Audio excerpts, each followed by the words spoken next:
नमस्कार साथियों, स्वागत है आप सभी का आपके अपने यूट्यूब चैनल डीएस एकेडमी में। मैं डॉक्टर सुदेश कांतेजा आपके लिए लेकर चल रही हूँ टीजीटी पीजीटी हिंदी का संपूर्ण क्रैश कोर्स, वो भी निःशुल्क। अगर आप चैनल पर नए हैं तो चैनल को सब्सक्राइब कीजिए।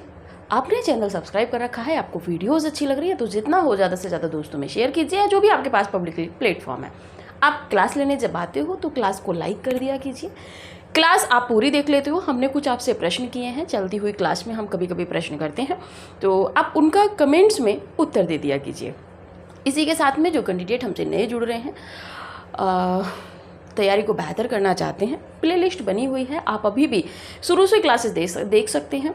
कुछ कैंडिडेट की कमेंट्स कभी कभी रहती हैं कि मैम नोट्स बनाएं, कैसे करें। तो देखिए, आप को नोट्स अपनी सुविधा के लिए बनाना है। यदि आप क्लास को देख के आप अपने मस्तिष्क में, आपकी स्मृति इतनी शार्प है, आप उसको रख सकते हो तो ठीक है, नहीं तो आप नोट्स बना लीजिए। 2 से 3 बार आप उनका तथ्यों का रिवीजन करेंगे तो ऑटोमेटिकली आपका सब तैयार हो जाएगा। जैसे कि कभी कभी हम बताते हैं कि इस ट्रिक को फॉलो कीजिए, इस ट्रिक को फॉलो कीजिए, तो वो भी यदि आप कोई नोटबुक बना के आप अच्छे से तैयारी करते हुए चल रहे हैं तो एक तथ्यों का संकलन आपके पास बहुत अच्छा हो जाता है। इसी के साथ में जैसे कि आप सभी को विदित है, टेस्ट सीरीज की श्रृंखला जो है, टेस्ट सीरीज चल रही है। आप टेस्ट सीरीज यदि ज्वाइन करना चाहते हैं तो डिस्क्रिप्शन में जो कॉन्टैक्ट नंबर दे रखा है आप उस पर कॉन्टैक्ट कर सकते हैं। जो भी कैंडिडेट यूपी से बाहर के राज्यों के हैं, चाहे वो राजस्थान के हों, हरियाणा के हों, पंजाब के हों, उत्तराखंड के हों या झारखंड के हों, किसी भी राज्य के हों, उसमें जो हमारी टेस्ट सीरीज चल रही है 125 क्वेश्चन रहते हैं। 125 क्वेश्चन में 115 या 110 प्रश्न जो रहेंगे वो हिंदी के रहेंगे। जो व्याकरण, काव्यशास्त्र, जो हर राज्य की परीक्षाओं में प्रश्न किए जाते हैं वहाँ से रखे जाते हैं। 15 प्रश्न मात्र ऐसे रखे जाते हैं जो यूपी स्पेशल के होते हैं, यानी कि संस्कृत साहित्य और संस्कृत व्याकरण के 15 प्रश्न हम अभी रख रहे हैं। और जो भी कैंडिडेट टेस्ट सीरीज ज्वाइन करना चाहते हैं तो वो निसंकोच कर सकते हैं। वो पेड है आपके लिए, मात्र 500 रुपये में आपको 50 टेस्ट पेपर दिए जा रहे हैं जो नवीन प्रश्नों पर आधारित हैं। आगामी आने वाली परीक्षाओं में एक्सपर्ट कहाँ से प्रश्न बना सकते हैं, जो भी पेपर सेट करने वाले हैं, इस दृष्टि को देखते हुए पेपर सेट किया जा रहा है आपका। ठीक है, पूर्व में हुई परीक्षा से भी आप अनुमान लगा सकते हैं कि हम जो पढ़ रहे हैं इसमें किस तरह के प्रश्न बन सकते हैं। ठीक है, इसी के साथ में क्या कहूँ, आपके लिए व्हाट्सएप चैट थोड़ा सा ओपन क्या कर दी जाती है, आप एकदम ऐसे हो जाते हो ना जैसे कि रेस से छूटे हुए अश्वरोह होते हैं। ठीक है, आप इधर भी उधर भी अनायास घूमते रहेंगे। अब किसी का कमेंट था कि मैम आप अपना बायोडाटा हमसे साझा कीजिए। तो पहली बात तो यह है कि भाई, जिसको भी बायोडाटा जानना है, ठीक है, पहली बात तो आपकी इतनी उत्सुकता क्यों है? क्या आपको जो पढ़ाया जा रहा है वो एक मानक नहीं है, या आपको संदेह है? चलिए ठीक है, मान लेते हैं ये भी बात आपकी। तो जिसको भी बायोडाटा लेना है वो पर्सनली फ़ोन कीजिए। यदि उसको मेरी जीवनी लिखनी है या मुझ पर कुछ लिखना है तो आप बायोडाटा लीजिए। वरना कबीरदास, मतलब खुद कहा जाता है, कबीरदास ने भी कहा है कि जाति ना पूछे साधु की, पूछ लीजिए ज्ञान।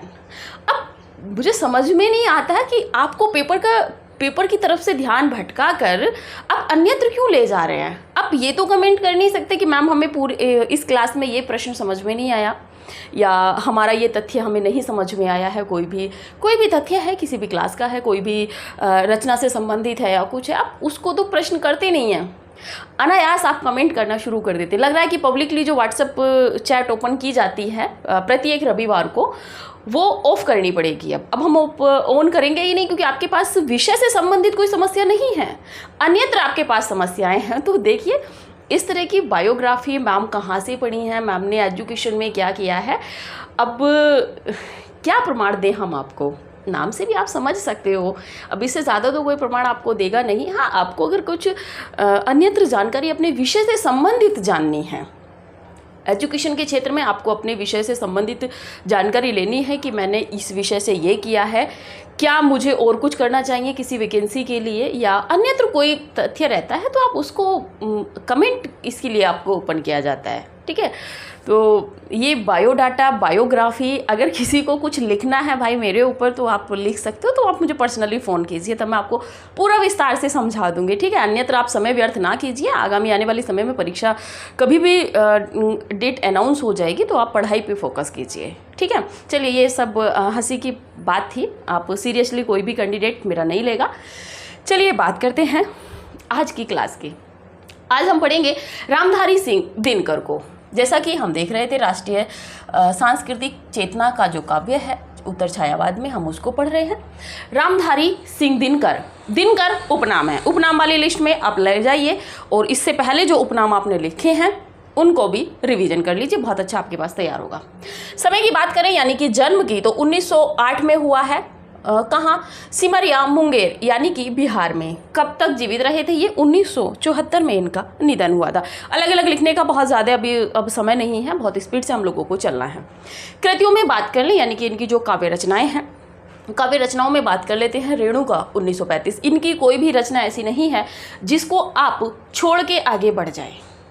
कुछ रचनाकार, हम बार बार यही कहते हैं कि कुछ रचनाकार इतने महत्वपूर्ण होते हैं कि आप उनकी गौण भी रचना नहीं छोड़ सकते, ठीक है। तो रेणुका 1935, हुंकार 1939, रसबंती 1940, द्वंद्व गीत 1940 की है। कुरुक्षेत्र 1946, ये एक प्रबंध काव्य है। सामधेनी 1947, रश्मि रथी 1952, ये भी एक खंड काव्य है। नील कुसुम पढ़े रहिएगा 1954 का। दिल्ली 1954, दिल्ली, दिल्ली ऊंचा सुनती है, दिल्ली दूरे अस्ति, इस तरह की रचनाएं हैं तो आप उसमें कोट कर लीजिएगा इसको। उर्वशी 1961 ईस्वी, बहुत महत्वपूर्ण रचना है क्योंकि यहाँ से प्रश्न बनता है, ठीक है। उर्वशी चंपू काव्य भी पढ़ा है, कमेंट कर दीजिए किसका पढ़ा है। उर्वशी 1961 की है। परशुराम की प्रतीक्षा 1963 ईस्वी की है, छोड़ नहीं सकते। आत्मा की आंखें 1964 की। हारे के हरिनाम ये धूप और धुआं, इतिहास के आंसू, नीम के पत्ते प्रश्न बन चुका है। सूरज का काव्य, सीपी और शंख, रश्मिलोक। देखिए, काव्य में आप इनकी कोई भी रचना नहीं छोड़ पाएंगे, सारी ही महत्वपूर्ण है। चाहे रेणुका ले लीजिए, चाहे हुंकार ले लीजिए, रसवंती ले लीजिए 40 की, द्वंद्व गीत 40 का, ठीक है। और इसके बाद में दिल्ली भी आप याद करके रखिएगा, आत्मा की आंखें और इतिहास के आंसू, हारे के हरिनाम, उर्वशी, दिल्ली, ये सब तो महत्वपूर्ण है। कुरुक्षेत्र, इसके बिना तो ये जाने ही नहीं जाते, तो इन रचनाओं को आप याद करे रहिएगा। इसी के साथ में बात कर लेते हैं, इनकी पहली कविता जो है वो दीपक 1922 ईस्वी की मानी जाती है। दीपक किसकी कविता है? तो दिनकर जी की कविता है। कब की? 1922 की, और ये दिनकर जी की पहली कविता मानी गई है। निबंध संग्रह में यदि बात कर लें तो मिट्टी की ओर 1946, निबंध भी इनके अधिकांशतः सभी पूछे जा चुके हैं। अर्धनारीश्वर 1953, रेती के फूल 1954, हमारी सांस्कृतिक एकता 1956, वेणुवन 1958 की है। धर्म, नैतिकता और विज्ञान 1959 की। वट पीपल, देखिए ये रचना तो यूजीसी तक में प्रश्न बन गया है, तो अब टीजीटी पीजीटी कहते हैं ना कि, तो उसका तो मतलब ही क्या है, वो तो बहुत छोटी बात है। वट पीपल 1961 की। साहित्यमुखी 1968, आधुनिकता बोध 1973, चेतना की शिला 1973। आधुनिकता बोध प्रश्न इसलिए बन सकता है क्योंकि ये इनका समीक्षात्मक संबंधी निबंध है, तो हो सकता है कि प्रश्न बन जाए कि समीक्षा है क्या। आधुनिकता बोध नाम से प्रतीत हो रहा है निबंध कम, आलोचना कृति ज़्यादा लग रही है। तो कभी कभी क्या होता है कि कुछ प्रश्नों में आपको भ्रमित करने के लिए उस रचना की विधा पूछ ली जाती है, जैसे कि कविता के नए प्रतिमान, नई कविता के प्रतिमान। तो इस तरह के प्रश्नों का क्या है ना कि घुमाने के लिए, आपको कंफ्यूज करने के लिए, संदेह में डालने के लिए कि आप सोचेंगे कि आलोचना तो नहीं हो सकती, कविता करके आ रहा, हो सकता है काव्य संग्रह होगा, ठीक है, काव्य संकलन होगा, तो इस तरीके से आप इसमें फंस जाएंगे। तो इसीलिए यहाँ पे ये प्रश्न बन सकता है कि आधुनिकता बोध किस विधा की रचना है। अर्धनारीश्वर, ये भी प्रश्न बनेगा, या तो सीधे सीधे निबंध से ही बनेगा कि किसका निबंध संग्रह है, और यदि निबंध से प्रश्न हट जाता है तो विधा पे प्रश्न आ जाएगा।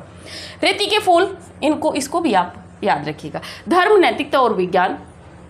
चलिए, ये थी इनकी निबंध और काव्य की बात। आगे बात कर लेते हैं, संस्मरण भी इन्होंने लिखे हैं। लोकदेव नेहरू, पहला संस्मरण है लोकदेव नेहरू 1965 का है। संस्मरण और श्रद्धांजलियाँ, बहुत महत्वपूर्ण नहीं है, लेकिन आप एक बार पढ़े रहिएगा, क्योंकि जहाँ से प्रश्न एक बार जो रचनाकार महत्वपूर्ण होता है उनसे प्रश्न बनते ही बनते हैं। इसीलिए हम बहुत ज़्यादा बल देते हैं उस चीज़ पे जहाँ से प्रश्न बनने की संभावनाएं होती हैं। ठीक है, आप स्क्रीनशॉट लीजिए, फिर आगे देखते हैं।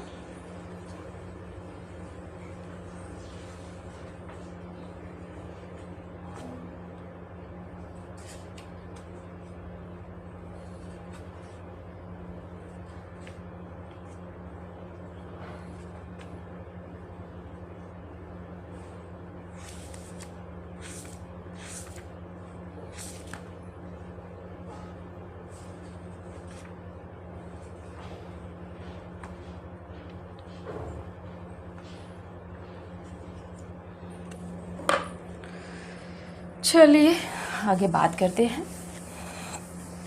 देखिए अभी समय है, अभी किसी की परीक्षा की तिथि अनाउंस नहीं हुई है, तो आप जितना पुराना है आप उसको भी रिवीजन करते हुए चलिए। और व्हाट्सएप ग्रुप का है थोड़ा सा कि अभी समय थोड़ा सा नहीं मिल पा रहा है, क्योंकि व्यस्तता इतनी है। आपका टेस्ट पेपर भी सेट करना रहता है, यूं ही अनायास प्रश्न हम आपको नहीं रखते हैं। जो प्रश्न परीक्षा उपयोगी हैं या विकल्प काटने में आपको सहायक होंगे, वहीं से आपको प्रश्न रखे जाते हैं। ठीक है, चलिए आगे बात कर लेते हैं। डायरी विधा में, डायरी में यदि बात करें तो डायरी में इन्होंने लिखी है दिनकर की डायरी,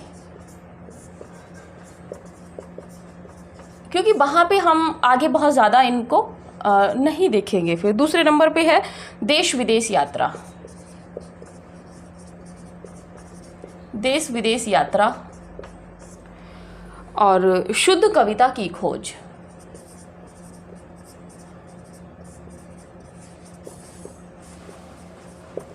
शुद्ध कविता की खोज इनकी रचना है। बात कर लेते हैं दिनकर के उपनाम।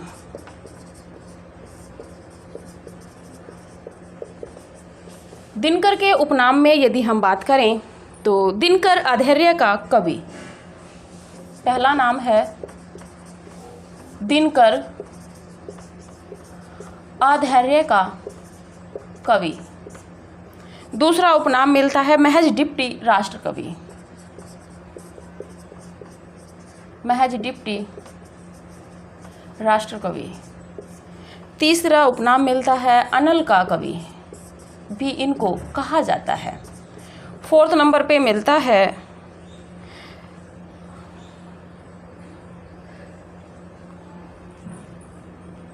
द्वितीय राष्ट्र कवि,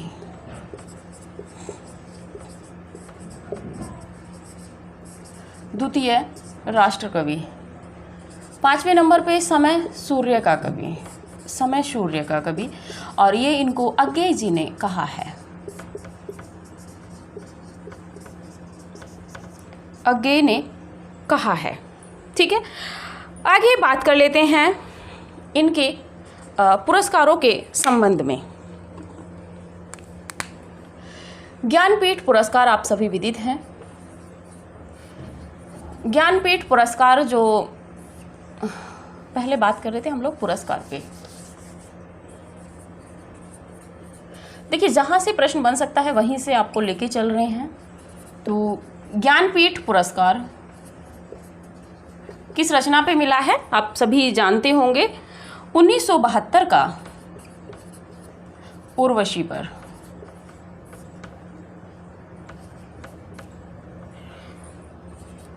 दूसरा बात करें तो साहित्य अकादमी, साहित्य अकादमी पुरस्कार की यदि बात करें तो वो मिला है संस्कृति के 4 अध्याय।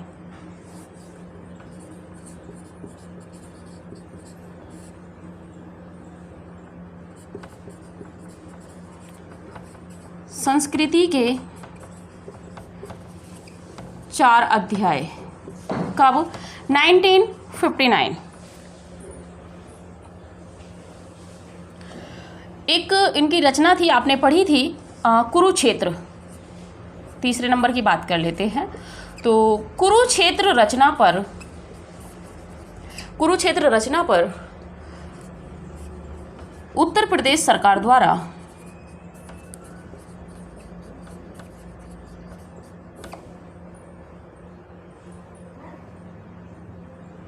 उत्तर प्रदेश सरकार द्वारा नागरी प्रचारिणी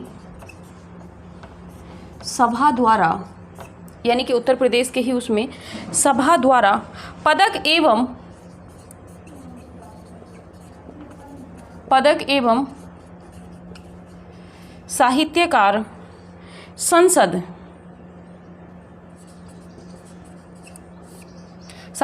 संसद प्रयाग की ओर से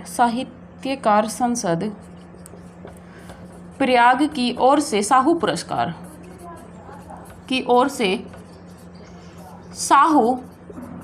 पुरस्कार इनको मिला था। ठीक है, इससे ज़्यादा इनके पुरस्कारों के विषय में बात नहीं होगी। आगे एक रचना पे, इनकी एक जो 2 विशेष रचनाएं हैं उन पे चर्चा करेंगे। बात कर लेते हैं इस समय की। डायरी विधा में बात करें तो दिनकर की डायरी इनकी रचना है, दिनकर जी की। देश विदेश यात्रा एक तरीके से इन्हीं की रचना है। शुद्ध कविता की खोज। बात कर लेते हैं दिनकर के उपनामों में इनके नाम हैं दिनकर अधैर्य का कवि है, इनको कहा जाता है। महज डिप्टी राष्ट्र कवि भी इनको कहा गया है। अनल का कवि भी रामधारी सिंह दिनकर को कहा जाता है। द्वितीय राष्ट्र कवि। अब बताइएगा कि राष्ट्र कवि किसको उपाधि दी गई है, क्योंकि आप पढ़ चुके हैं। समय सूर्य का कवि किसने कहा है, तो अज्ञे जी ने कहा है। महज डिप्टी राष्ट्र कवि गांधी जी ने कहा। पुरस्कार की बात कर लेते हैं तो ज्ञानपीठ पुरस्कार इनको किस रचना पे मिला था, उर्वशी पर 1972 ईस्वी में। साहित्य अकादमी पुरस्कार की बात करें तो संस्कृति के 4 अध्याय 1959 की जो रचना है इस पे मिला है। विधा आप कमेंट कीजिएगा। कुरुक्षेत्र जो इनकी रचना है, कुरुक्षेत्र रचना पर उत्तर प्रदेश सरकार द्वारा, यानी कि उत्तर प्रदेश सरकार ने नागरी प्रचारिणी सभा द्वारा पदक एवं साहित्यकार संसद प्रयाग की ओर से साहू पुरस्कार इनको दिया गया है। किस रचना पर, कुरुक्षेत्र रचना पर। कौन कौन सा, उत्तर प्रदेश सरकार द्वारा एक पुरस्कार दिया गया, साथ ही में नागरी प्रचारिणी सभा द्वारा पदक दिया गया, और आपके साहित्यकार संसद जो प्रयाग में एक संस्था थी, नवीन साहित्यकारों की जो एक संस्था थी साहित्यकार संसद, तो उसकी ओर से साहू पुरस्कार, यानी कि 3 पुरस्कार इनको मिले हैं। किस रचना पर, कुरुक्षेत्र रचना पर। ठीक है, आप स्क्रीनशॉट लीजिए। फिर आगे 1-2 रचना की विषय विशेष वस्तु देख लेते हैं।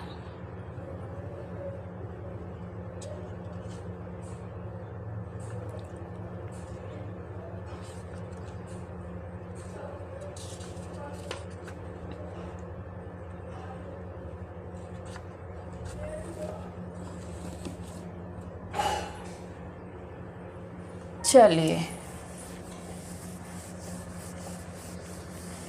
क्योंकि दिनकर एक ऐसे कवि है जिनको हम एक ही क्लास में पढ़ेंगे, इनके साथ में हम दूसरे कवि को मिश्रित नहीं करेंगे। चाहते तो हम सुभद्रा कुमारी चौहान को भी यहाँ पे रख सकते थे, लेकिन अभी साहित्य इनका ही बचा हुआ है। बात कर लेते हैं अन्य महत्वपूर्ण तथ्य। अन्य महत्वपूर्ण तथ्य जो महत्वपूर्ण थे।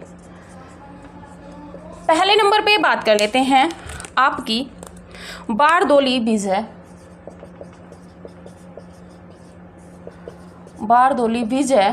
और इनकी दूसरी रचना थी प्रणभंग। बारदोली विजय 1928 की थी और प्रणभंग आपकी 1929 की थी। इनकी रचना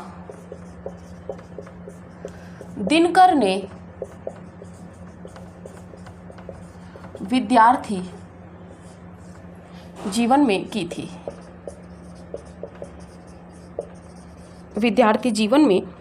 थी।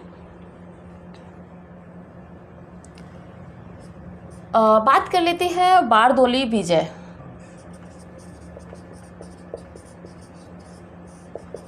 बारदोली विजय जैसा कि देखिए नाम से ही थोड़ा सा प्रतीत हो रहा है, तो महात्मा गांधी के संरक्षण और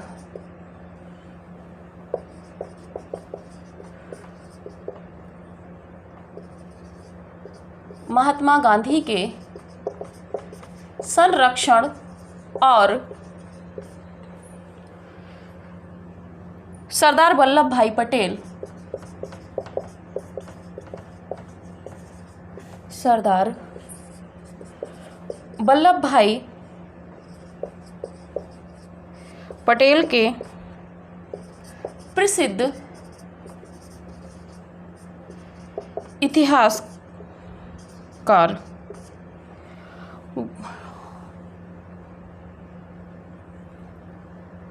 प्रसिद्ध इतिहास घटना कर लीजिए इसको, घटना बारदोली सत्याग्रह से संबंधित है। ठीक है, आगे बात कर लेते हैं दूसरे नंबर पे बात कर लेते हैं हुंकार की।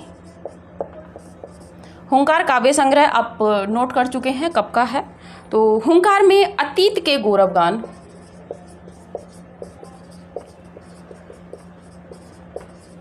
अतीत के गौरवगान की अपेक्षा वर्तमान दयनीय जीवन के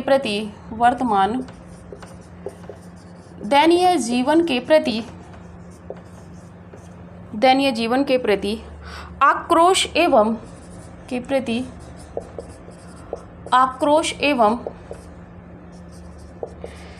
क्षोभ का भाव प्रकट हुआ है।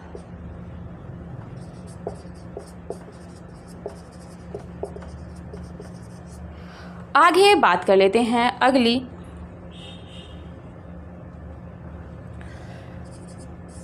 रसवंती नहीं, रेणुका, जो महत्वपूर्ण है उन्हीं की बात कर लेते हैं। इसमें कवि ने श्रृंगार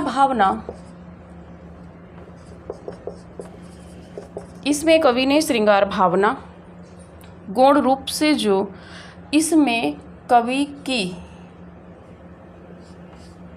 श्रृंगार भावना गौण रूप से जो अंकुरित हुई थी वह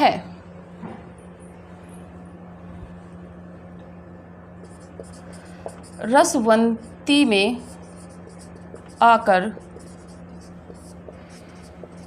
एक वृक्ष का रूप धारण करती है।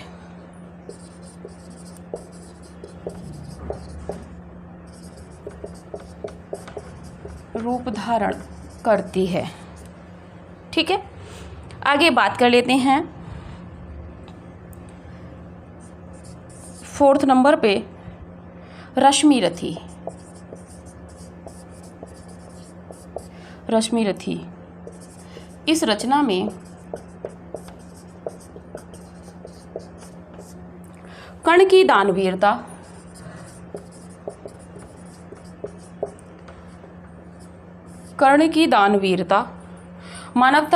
दानवीरता व मानवतावाद का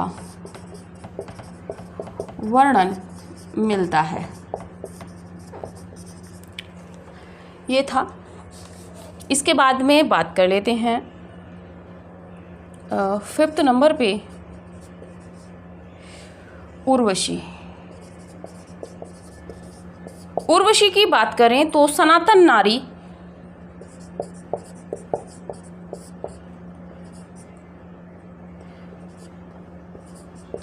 नारी पुरुष, पुरूरवा सनातन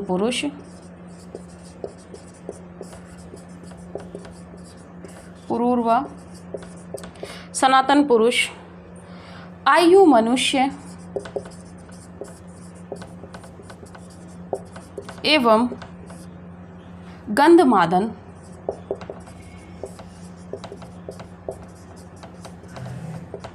गंधमादन क्रीड़ा क्षेत्र के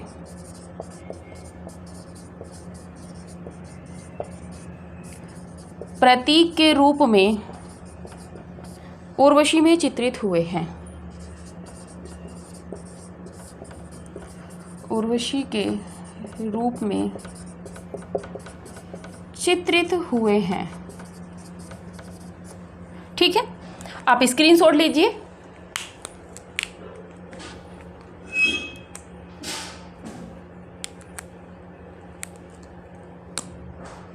चलिए बात कर लेते हैं थोड़ा सा तेजी से अन्य जो महत्वपूर्ण तथ्यों में है वारदोली विजय। वारदोली विजय जैसे कि नाम से ही हो रहा है, और प्रणभंग, इनकी जो दोनों रचनाएं हैं ये विद्यार्थी जीवन जब इनका चल रहा था, ये विद्यार्थी थे तब इन्होंने ये रचनाएं लिखी थी और ये उसी समय प्रकाशित भी हुई थी। वारदोली की बात करें तो इसमें महात्मा गांधी के संरक्षण और सरदार वल्लभ भाई पटेल के प्रसिद्ध इतिहास जो घटना थी बारदोली सत्याग्रह आंदोलन, उससे संबंधित है।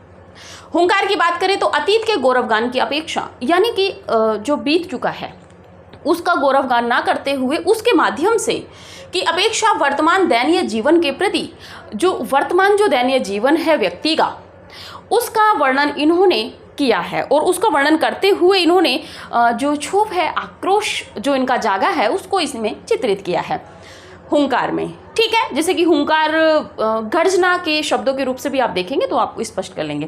रेणुका की बात करते हैं तो इसमें कवि की श्रृंगारिक भावना गौण रूप से जो अंकुरित हुई थी वह रसवंती में आकर एक वृक्ष का रूप धारण करती है।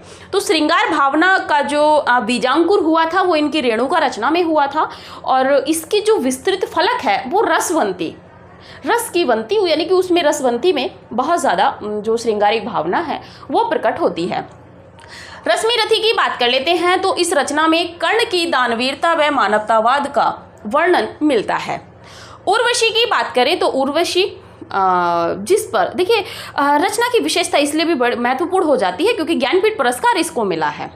तो उर्वशी सनातन नारी, उर्वशी कौन है? सनातन नारी है। इसमें जो पात्र दिया गया है पुरूरवा एक सनातन पुरुष है, आयु मनुष्य है, एवं गंधमादन जो है वो क्रीड़ा क्षेत्र है जहाँ पे व्यक्ति क्रीड़ाएं करता है, के प्रतीक के रूप में उर्वशी का प्रतीक के रूप में उर्वशी में चित्रित हुए हैं। ठीक है, आप इसका स्क्रीनशॉट लीजिए, फिर आगे एक दो रचना और है उसको देख लेते हैं, थोड़ा सा महत्वपूर्ण है जो।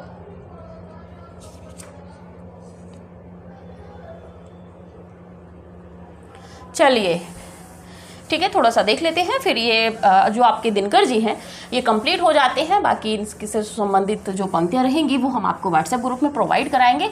बस थोड़ा सा समय लग रहा है, हमें पता है जितनी पंक्तियां हमसे छूटी हुई है, वर्णन बहुत ज़्यादा है और जैसे समय मिल रहा है वैसे कर रहे हैं। बात कर लेते हैं लोकदेव नेहरू। लोकदेव नेहरू जो इनकी रचना है, इस रचना में नेहरू के संस्मरण के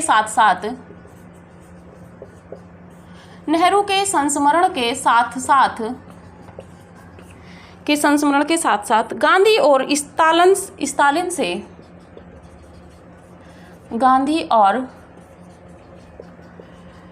स्टालिन से तुलना की गई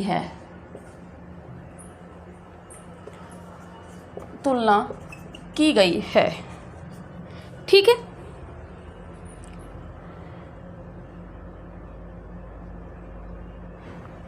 बात कर लेते हैं हारे के हरिनाम। हारे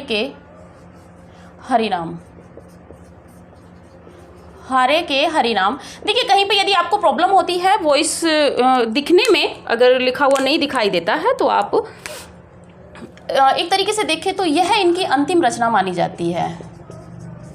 यह इनकी अंतिम रचना मानी जाती है।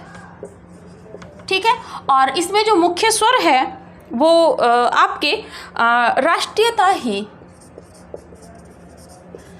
राष्ट्रीयता ही रचना का मूल स्वर है। का मूल स्वर है। ठीक है, इसी के साथ में यदि बात करें हे राम, इनकी एक कविता है हे राम।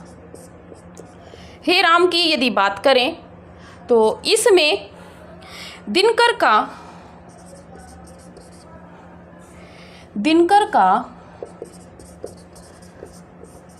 का स्वामी विवेकानंद,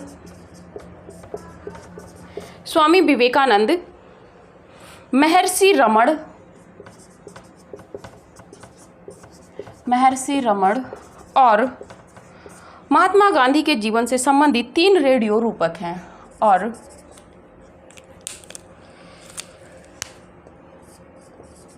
महात्मा गांधी से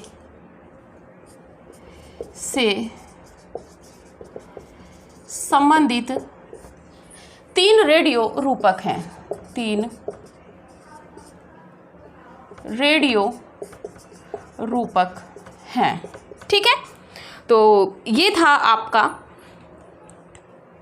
ठीक है,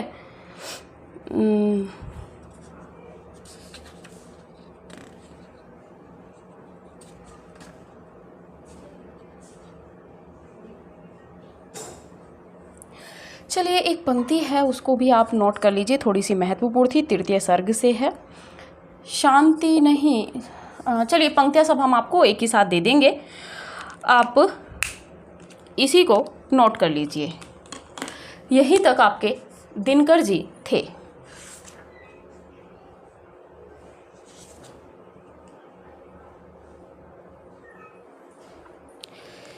चलिए बात कर लेते हैं लोकदेव नेहरू। इस रचना में नेहरू के संस्मरण के साथ साथ गांधी और स्टालिन से तुलना की गई है। किसकी तुलना की गई है? तो नेहरू जी की। हारे के हरिनाम रचना, यह इनकी अंतिम रचना मानी जाती है और इसमें राष्ट्रीय चेतना का जो है वो मूल स्वर इसमें दिखाई देता है। हे राम दिनकर का स्वामी विवेकानंद, महर्षि रमण और महात्मा गांधी से संबंधित 3 रेडियो रूपक हैं। किसमें?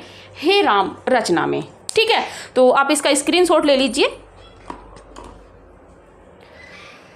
देखिए जो भी कैंडिडेट हमसे टेस्ट सीरीज ज्वाइन करना चाहते हैं हमारी, तो टेस्ट के लिए आप फ़ोन करेंगे 9568802463।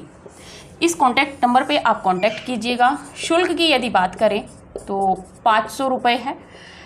500 रुपये में आपको 50 टेस्ट पेपर दिए जाते हैं। ठीक है, जिसमें प्रश्नों की संख्या की यदि बात करें तो 125 रहती है प्रति टेस्ट पेपर में। तो 8-9 टेस्ट पेपर आपके हो चुके हैं, 8 टेस्ट पेपर आपके हो चुके हैं। तो आप समय रहते ही ज्वाइन कर लीजिए। 9568802463 पे कॉल करके जो भी आपको जानकारी लेनी है आप ले सकते हैं। व्हाट्सएप मैसेज से जिस भी तरह से आपको लेनी है तो 9568802463 पे आप कॉल करके जो भी आपको जानकारी लेनी है टेस्ट सीरीज से संबंधित आप ले सकते हैं। दिनकर जी आपके यहाँ पे कंप्लीट हुए, जितना विस्तृत हमें लगा था महत्वपूर्ण है उतना करा दिया। अगर यहाँ से कुछ बचता है तो वो टेस्ट सीरीज में किस तरह से प्रश्न बन सकता है वो भी हम करा देते हैं। ठीक है, और जो इनकी पंक्तियाँ हैं वो हम आपको हैंड रिटन नोट्स के माध्यम से PDF प्रोवाइड कराएंगे। ठीक है, तो अभी की क्लास यहीं तक रखते हैं। अगली क्लास में देखेंगे अगले किसी नए रचनाकार को जो राष्ट्रीय चेतना से संबंधित है। सुभद्रा कुमारी चौहान को हम एक ही क्लास में देखेंगे। होगा तो थोड़ा सा छोटी क्लास रहेगी, लेकिन हम एक ही क्लास में सुभद्रा कुमारी चौहान को देखेंगे क्योंकि उनकी भी अपनी एक विशेष महत्वपूर्ण भूमिकाएं रही हैं साहित्य के क्षेत्र में। और साहित्य के क्षेत्र में रहने के साथ साथ जैसे कि हम देखते हैं छायावाद में, रहस्यवाद के क्षेत्र में महादेवी वर्मा जी रही हैं, उसी तरह आपका जो राष्ट्रीय चेतना की चिंगारियों में जो कवि लिख रहे थे उनमें सुभद्रा कुमारी चौहान का स्थान सर्वोपरि रहता है। तो देखेंगे किस तरह उन्होंने लिखी थी और कितनी कम उम्र में भी होते हुए और किस तरह एक जो उनकी मृत्यु हुई थी वो एक मोटर वाहन से दुर्घटना में हुई थी। और कहानियाँ भी बहुत अच्छी अच्छी उन्होंने लिखी हैं। तो चलिए अभी के लिए इतना ही रखते हैं, मिलते हैं अगली क्लास में, देखेंगे अगले किसी नए रचनाकार को। तो जो भी कैंडिडेट टेस्ट सीरीज ज्वाइन करना चाहते हैं 9568802463 पे कॉल करके आप टेस्ट सीरीज अपनी ज्वाइन कर सकते हैं। समय रहते ही आप अपनी तैयारी को परखिए कि आपका अभी तक कितना तैयार हुआ है, क्योंकि इतना हम भी जान रहे हैं कि हमारी जो टेस्ट सीरीज है वो पका पकाया हलवा नहीं है, बना बनाया हलवा नहीं है, पका पकाया आम नहीं है। लोहे के चने चबाने जैसे हमारी टेस्ट सीरीज चल रही है। जो कैंडिडेट जुड़े हुए हैं वास्तविकता में उनको यकीनन प्रश्न ही उनके तैयार नहीं हो रहे हैं, उनको पढ़ने के तरीके भी समझ में आ रहे हैं कि हमको किन किन तथ्यों को किस तरह फॉलो करना है। तो इसीलिए हमारा उद्देश्य मात्र इतना नहीं है कि हम आपको एक टेस्ट पेपर दें और आप उसको 125 को लगाएं, ऐसा हमारा कोई उद्देश्य नहीं है। हमारा उद्देश्य मात्र इतना है आपको संपूर्ण साहित्य, आपका जो संपूर्ण पाठ्यक्रम है उसमें घुमाएं और उसी के साथ में आपका जो पेपर को या अपनी किताबों को पढ़ने का नज़रिया है वो भी आपका बदल जाएगा। ठीक है, तो अभी के लिए इतना ही, मिलते हैं अगले क्लास में, तब तक के लिए धन्यवाद।